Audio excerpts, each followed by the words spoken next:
Ընդդիմադիրներն ասում են անորակ ցորեն է բերել Ադրբեջանի ճանապարհով։ Ըստ բանը Ճիշտ ասած առաջի անգամ եմ լսում, դա իհարկե զվարճալի է, որ լաբորատոր փորձաքննության են արդեն ենթարկել ցորենը եւ ես եւ եզրահանգման եկել, ես եթե չեմ սխալվում, 3 ղազախական կողմը ներկայացրել էր ինչ ցորեն է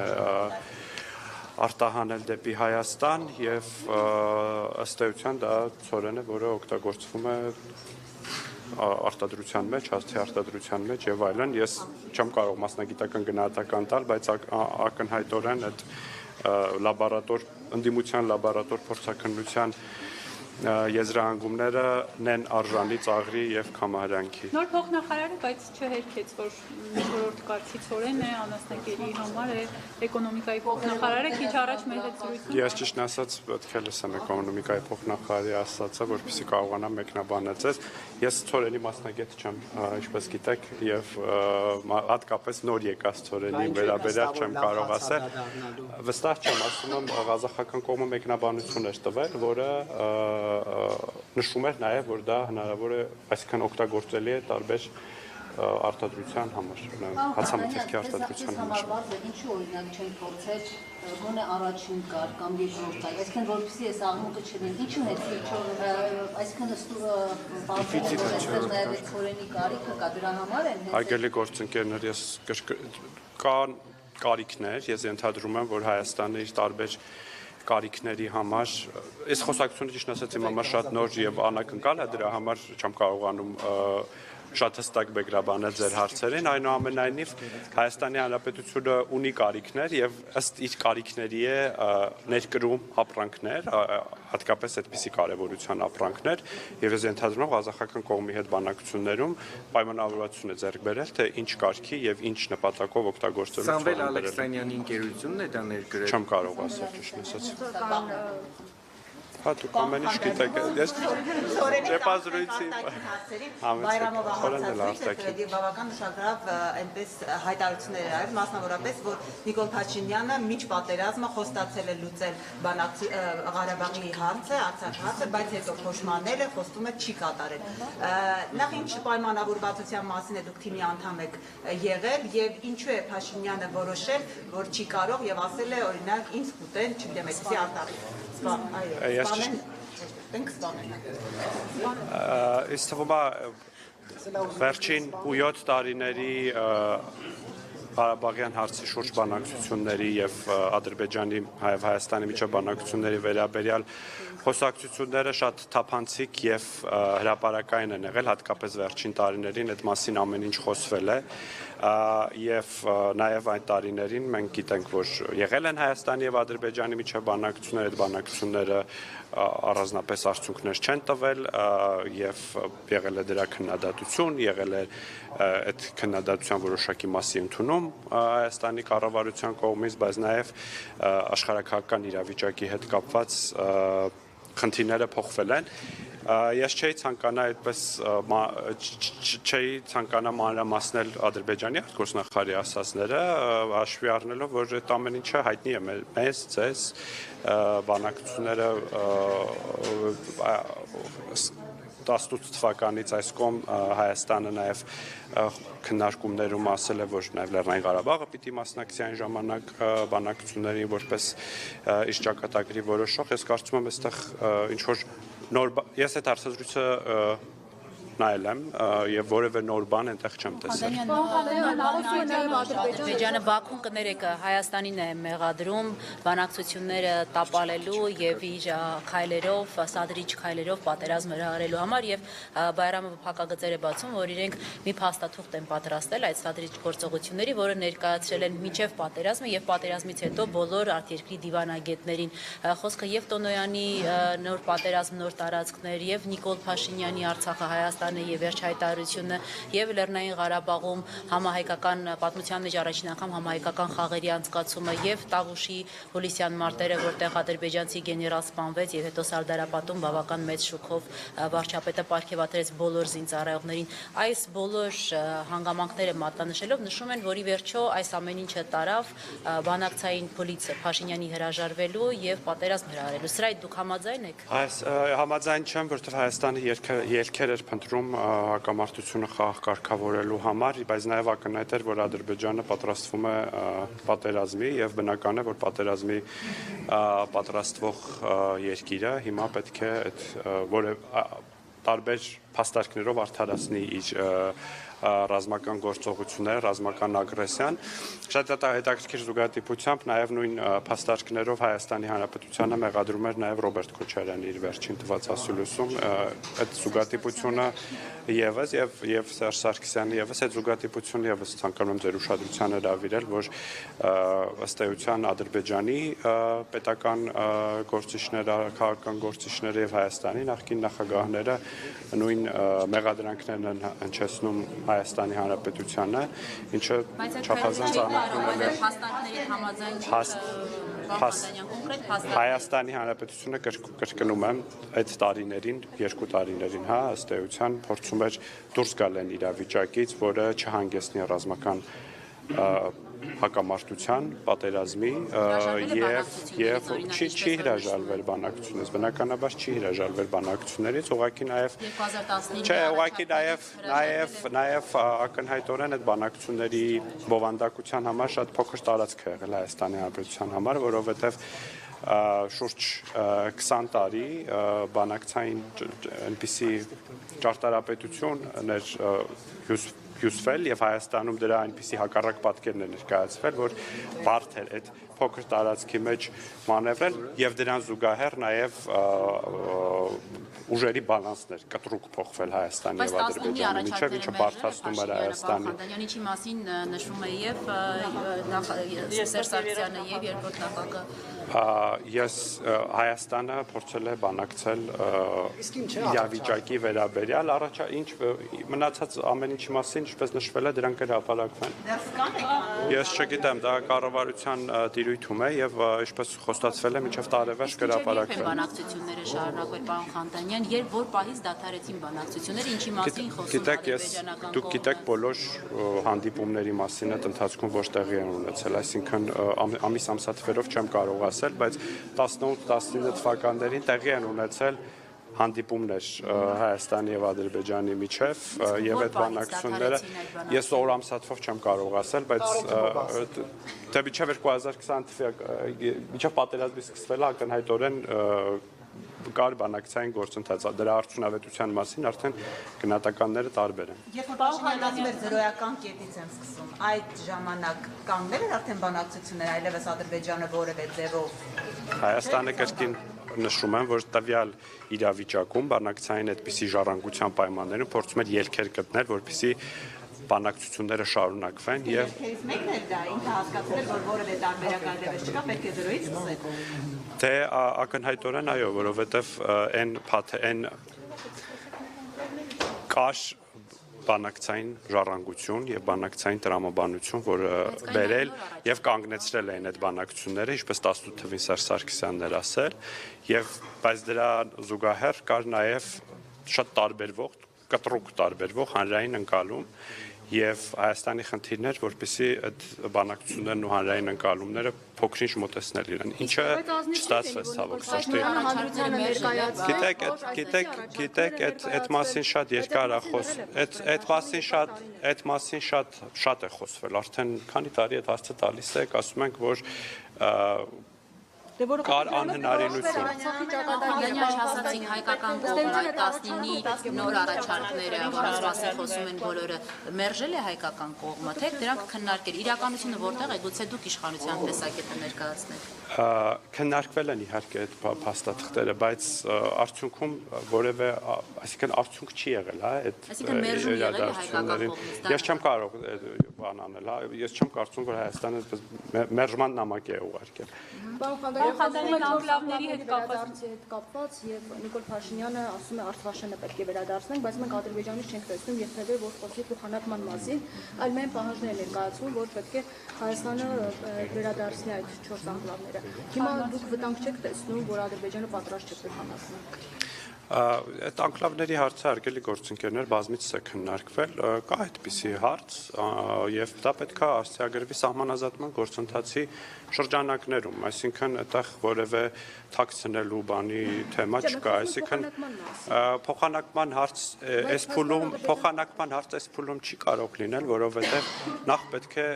անկլավները սահմանազատվեն, թե երբ կսահմանազատվեն, դա հայտնի չէ, որովհետեւ սահմանազատման գործընթացը դեռ պիտի շարունակվի ու ինչ-որ տրամաբանություն կա այդ սահմանազատման գործընթացում։ Հիմա այդ որ դուք անընդհատ հարցեր եք տալիս, ես չեմ կարողանում ամբողջ բովանդակությունը ներկայացնել ձեզ։ Սահմանազատման գործընթացը պետք է շարունակվի եւ սահմանազատման գործընթացի որևէ փուլում, ես չգիտեմ մեջտեղում, վերջում թե որ, պետք է նաեւ անդրադարձ կատարվի անկլավների հարցին։ Պետք է կնքվի Հայաստանի եւ Ադրբեջանի միջև սահմանազատման գործընթացի բոլոր արձանագրությունների հաստատումից հետո պետք է կնքվի պետական սահմանի մասին պայմանագիր Հայաստանի եւ այդ պայմանագիրը պետք է վավերացվի, պետք է տեղ ունենա սահմանագծման աշխատանքներ։ Հետո արդեն Հայաստանը եւ Ադրբեջանը կորոշեն, թե ինչպես են անկլավների թեմային անդրադառնում, եթե հանկարծ որևէ սցենարով որոշվի, որ պետք է Հայաստան եւ Ադրբեջանը տարածքներով փոխանակվեն։ Այդ հարցը Հայաստանի Հանրապետության օրենսդրության համաձայն չի կարող տեղի ունենալ առանց հանրակրվեի։ Դրա համար պետք է հանրակրվե տեղի ունենա, այսինքն Հայաստանի կառավարությունը չի կարող որոշի, որ իշխանությունները սպասում էին իրավական հիմքեր, սկզբում ասում էին, որ չկան անկլավներ, հետո ասում որ կա, պետք է ներկայացվեն իրավական հիմքեր։ Սահմանազատման հանձնաժողովների աշխատանքներում պետք է ներկայացվեն այդ հիմքերը եւ որ հիմա եթե գիտեք վերջերս ամենավերջին հանդիպումը տեղի ունեցավ սեպտեմբեր ամսին, որը այլ բովանդակություն ուներ թրիփի շրջանակներում սահմանային այդ հատվածների ես ենթադրում եմ որ հետագա հանդիպումների ընթացքում այդ հարցը նաեւ սահմանազատման հանձնաժողովների միջև կքննարկվի, այսինքն դա մի հարց է, որը ամբողջությամբ այդ հանձնաժողովների տիրույթում է, այստեղ ինչ որ քաղաքական աշխարհակաղակական հատկապես բովանդակություն չկա։ Ես տեղյակ չեմ։ Երբ որ հետահայաց նայում եք,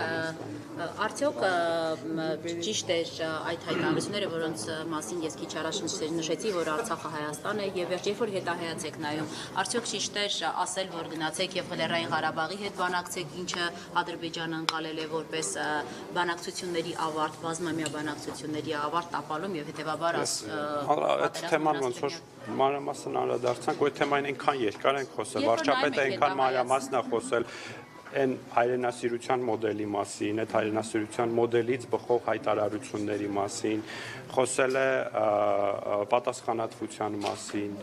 այսինքն անընդհատ այդ թեման, որ մենք բան ենք անում, բերում ենք եւ 2025 թվականին, երբ որ կա բանակցային լրիվ իրավիճակ, դրա հանրային տեղեկատվության օգտակարությունը, երբ որ կառավարությունը ընդունում է, որ եղել են բացթողումներ, բայց այդ հայտարարությունները, մեկնաբանությունները, բացթողումները բխել են իրավիճակից, աշխարհակաղակական իրավիճակից, Հայաստանի ռազմավարական դիրքից, հնարավորություններից եւ նաեւ մթնոլորտից ու վարչապետը ինչպես հաճախ նշում հայրենասիրության այն մոդելից, որը մենք բան ենք արել, մեր մեջ ա եղել ու մենք միջև հիմա ամեն տարի չփոխվում, բան խանդային ոնց է լինում, որ մի տարի քպիների մոտ հայրենասիրության այն մոդելն է, որ Արցախը Հայաստանը եւ վերջ հաջորդ տարի այդ մոդելը չկա։ Գիտեք, բանը կյանքը ինքնահայացման process է նաեւ եւ տարբեր կյանքի տարբեր փուլերում մարդիկ եւ իրավիճակների շատ տարբեր իրավիճակների եւ իրադարձությունների բախվելով փոխում են հայացքները եւ ճակատագրական իրադարձությունների հետևանքով են սկսում այլ կերպ գնահատել իրավիճակը ու հասկանալ թե ինչն է եղել սխալ։ Այս մասին խոսակցությունը այնքան մանրամասն է եղել հանրության եւ ձեր հետ բոլորի հետ, որ կարծում եմ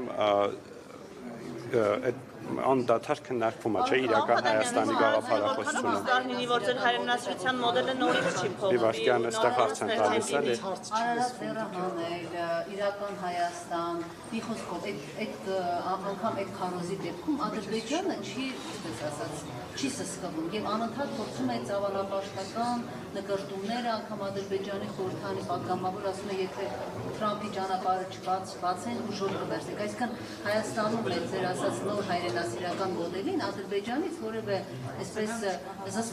զսպած վերաբերմունք չի լինում։ Ինչպես է սա բացվում։ Այս հայրենասիրական մոդելով հնարավոր կլինի, այսպես Հայաստանում։ Իսկ հնարավոր կլինի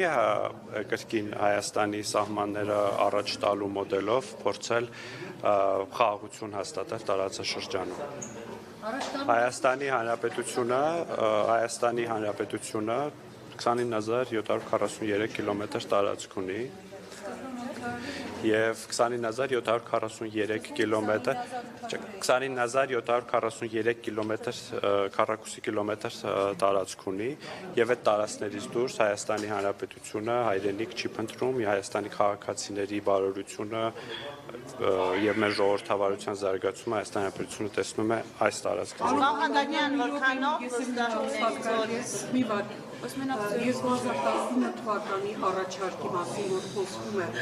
Այդ հարցին արդեն պատասխանատուներից մեկը ճիշտ համարում որ հանրությունը տեղյակ չէ ինչ առաջարկի մասին է խոսքը ասում եք հրապարակ Այդ հարցին արդեն պատասխանել է ու ըստ էության այդ առաջ պահին պետք է հրապարակներ որովհետեւ Եթե բոլոր բանակցային փաստաթղթերը տվյալ պահին հրապարակվեին, որևէ բանակցություն տեղի չէր ունենա։ Իշխանությունը երկրորդ դրա համար Ռոբերտ Քոչարյանն ասում է Նիկոլ Փաշինյանի մեջ այնքան չարություն կա, որ այդ չարությունը չի տեղավորվում իր մեջ, դուրս է գալիս եւ կոնֆլիկտներ է ստեղծում Ռուսաստան եւ Ամերիկա,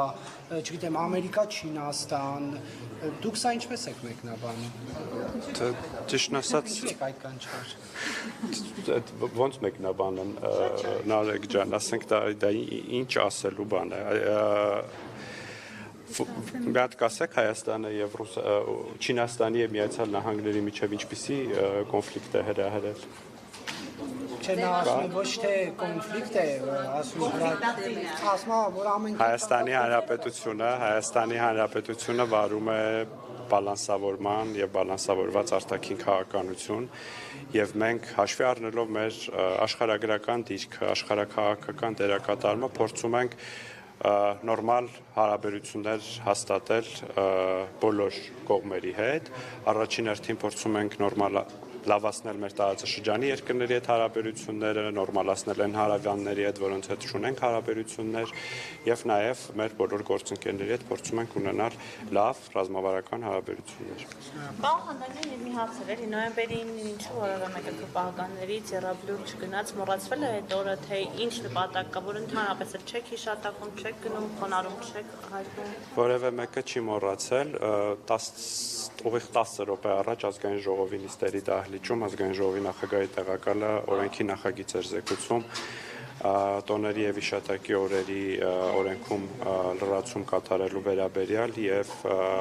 այս օրենքի նախագծով մենք պատրաստում ենք հունվարի 27-ը դարձնել հայրենիքի պաշտպանության համար զոհվածների հիշատակի հավերժացման օր եւ պետական միջոցառումները այլ տեսակի միջոցառումները արդեն այդ օրը կլինի։ Նախաստորագրված այդ փաստաթղթը կա որոշակի պայմանավորվածություններ, երբ նորից երեք կողմերը կնստեն մի կողմ, թե դա առանձին կլինի, ի վերջո այդ խաղաղության պայմանագիրը խաղաղության պայմանագրի մասին է նախաստորագրվել են երկու կողմերը, Հայաստան եւ Ադրբեջանը, եւ այս պահին ես չեմ կարող ասել կա հստակ օր խաղաղության պայմանագրի ստորագրման բանակցությունների համար տեքստը պատրաստ է տեքստի շուրջ այլևս բանակցություններ չեն լինելու մեր ակնկալիքն այն է որ հնարավորինս շուտ ստորագրենք այն բայց դուք գիտեք նաեւ այստեղ պետք չի բանանել Ադրբեջան նախապայմանը ներկայացնում ինչը Հայաստանի համար ընդունելի լեգիտիմ նախապայման չէ այո Այսինքն փակուղային իրավիճակ է ստեղծվել թեմաներ իրենք հիմա առաջ տանում Այսինքն փակուղում փորձում են նաև այդ թեման Ես կարծում եմ դրանք փող պայմանավորող հարցեր չեն։ Ես նորից եմ գրկում, այդ անկլավների հարցը, ինչպես միշտ ասել եք, դա այդպես կարող եմ ասել մասնագիտական հարց է, սահմանազատման հարց է ամբողջությամբ։ Իսկ խաղաղության պայմանագրի մասով ես չէի ասի, որ փակուղային իրավիճակ է, որովհետև 1 տարի առաջ էլ ընդհանրապես տեքստի համաձայնություններ համարվում փակուղային, բայց ի վերջո մարտին մենք կարողացանք համաձայնեցնել տեքստը եւ արդեն օգոստոսին նախաստորագրել այն, ուստի ավելի շատ բանակցելով, ավելի շատ դիվանագիտական ջանքներ դնելով, ես կարծում եմ հնարավոր կլինի մոտ ապագայում ասել։ Եթե իր ներկայությամբ նախաստորագրվեց, հիմա կարող է նաև միջամտել, որպեսզի ստորագրվի եւ քանի որ հասկանալի է, որ համանդրությունը մեկ օրում հնարավոր չէ։ Ես չեմ կարծում, որ չի ուզում, մենք մեր բոլոր գործընկերների ուշադրություն հրավիրում ենք հանգամանքի վրա, որ մենք պատրաստ ենք խաղաղության պայմանագիրը ստորագրել հնարավորինս շուտ եւ նաեւ ակնկալում ենք աջակցություն այս հարցում, բայց դա այդպես միանգամից եւ արագ տեղի չի ունենում։